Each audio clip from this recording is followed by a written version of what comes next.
നമ്മളിൽ പലരും നിസ്സാരമെന്ന് കരുതി തള്ളിക്കളയുന്ന ചില ആരോഗ്യ പ്രശ്നങ്ങൾ ക്യാൻസറിന്റെ സൂചനയാകാമെന്ന് ആരോഗ്യ വിദഗ്ധർ പറയുന്നു. ക്യാൻസർ പലപ്പോഴും തുടക്കത്തിൽ തന്നെ ശക്തമായ വേദനയോ പ്രത്യക്ഷ ലക്ഷണങ്ങളോ കാണിക്കാറില്ല. അതുകൊണ്ട് തന്നെ പല ക്യാൻസറുകളും അതിന്റെ അവസാന ഘട്ടത്തിലാണ് തിരിച്ചറിയുക. അത്തരത്തിലുള്ള ചില ലക്ഷണങ്ങളെക്കുറിച്ച് വ്യക്തമാക്കുകയാണ് ആരോഗ്യ വിദഗ്ധർ.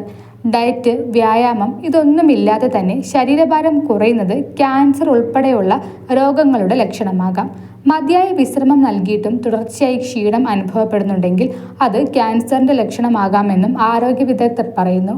കൃത്യമായ കാരണമില്ലാതെ ആഴ്ചകൾ നീളുന്ന ക്ഷീണം കാണുന്നുവെങ്കിൽ ഉറപ്പായും മെഡിക്കൽ പരിശോധന നടത്തണം.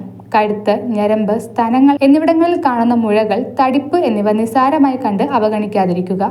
വേദനയില്ലാതെ വരുന്ന മുഴകൾ അപകടകാരികളായേക്കാമെന്നും ആരോഗ്യ വിദഗ്ധർ ഓർമ്മിപ്പിക്കുന്നു. തുടർച്ചയായ ചുമ, ശബ്ദമടപ്പ്, ഭക്ഷണം വിഴുങ്ങുന്നതിലുള്ള ബുദ്ധിമുട്ട് ഇവയൊക്കെ പലപ്പോഴും അലർജിയെന്നോ ഇൻഫെക്ഷൻ എന്നോ കണ്ട് അവഗണിക്കുകയാണ് പതിവ്. എന്നാൽ ക്യാൻസറിനും ഇത്തരത്തിലുള്ള ലക്ഷണങ്ങൾ ഉണ്ടാവാറുണ്ടെന്ന് ആരോഗ്യ വിദഗ്ധർ സൂചിപ്പിക്കുന്നു. എന്നാൽ ഇപ്പറഞ്ഞ ലക്ഷണങ്ങൾ ക്യാൻസറിൻ്റേത് തന്നെയാകണമെന്ന് നിർബന്ധവുമില്ല. എന്നാൽ ഇവ ഗൗരവത്തോടെ കണ്ട് പരിശോധനകൾ നടത്തി ക്യാൻസർ അല്ലെന്ന് ഉറപ്പുവരുത്താൻ ശ്രമിക്കുന്നതാണ് ഉചിതമെന്ന് ആരോഗ്യ വിദഗ്ധർ പറയുന്നു. കൂടുതൽ ആരോഗ്യ വാർത്തകൾക്കായി ഡോക്ടർ ലൈഫ് ചാനൽ സബ്സ്ക്രൈബ് ചെയ്യൂ.